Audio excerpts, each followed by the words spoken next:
मनोकामना न्यूजमध्ये आपले स्वागत आहे.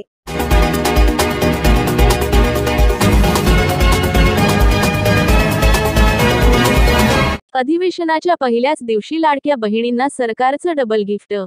योजनेबाबत घेतला मोठा निर्णय. लाडक्या बहिणींसाठी गुड न्यूज आहे. अधिवेशनाच्या पहिल्या दिवशी लाडकी बहीण योजनेबाबत मोठा निर्णय घेण्यात आला आहे.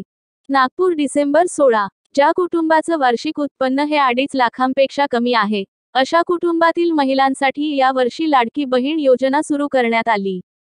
या योजनेंतर्गत लाभार्थी महिलांच्या खात्यात दर महिन्याला 1,500 रुपये जमा करण्यात येतात. या योजनेला अंतरिम अर्थसंकल्पामध्ये मंजुरी देण्यात आली होती.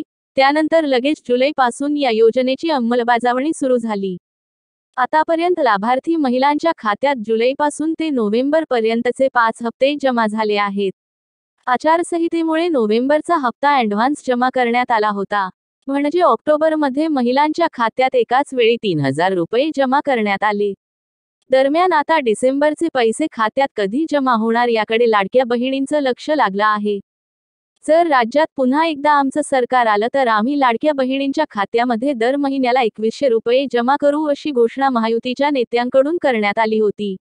आता राज्यात पुन्हा एकदा महायुतीचं सरकार आलं आहे, त्यामुळे 2,100 रुपये कधीपासून खात्यात जमा होणार याकडे सर्वांचं लक्ष लागलं आहे. याबाबत माहिती देताना अर्थसंकल्पामध्ये त्यासाठी तरतूद केली जाईल. ही योजना सुरूच राहणार असून कधीही बंद होणार नाही, अशी माहिती देवेंद्र फडणवीस यांनी काही दिवसांपूर्वी दिली होती. त्यामुळे आता पुढच्या वर्षीच लाडक्या बहिणींना 2,100 रुपये मिळण्याची शक्यता आहे. आता लाडकी बहीण योजनेबाबत महत्त्वाची माहिती समोर येत आहे. ती म्हणजे हिवाळी अधिवेशनाच्या पहिल्या दिवशी महायुती सरकारनं लाडक्या बहिणींना मोठी ओवाळणी दिली आहे.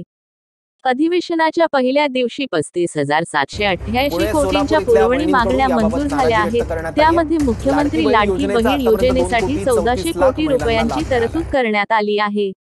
यासोबतच मुख्यमंत्री बळीराजा वीज सवलत योजना 3,050 कोटी, सार्वजनिक बांधकाम विभागातील रस्ते व पूल बांधणी 1,500 कोटी रुपये, मोदी आवास घरकुल योजनेसाठी 1,250 कोटी, मुंबई मेट्रोसाठी अर्थसहाय्य म्हणून 1,212 कोटी आणि मुख्यमंत्री अन्नपूर्णा योजनेसाठी 514 कोटी रुपयांची तरतूद करण्यात आली आहे.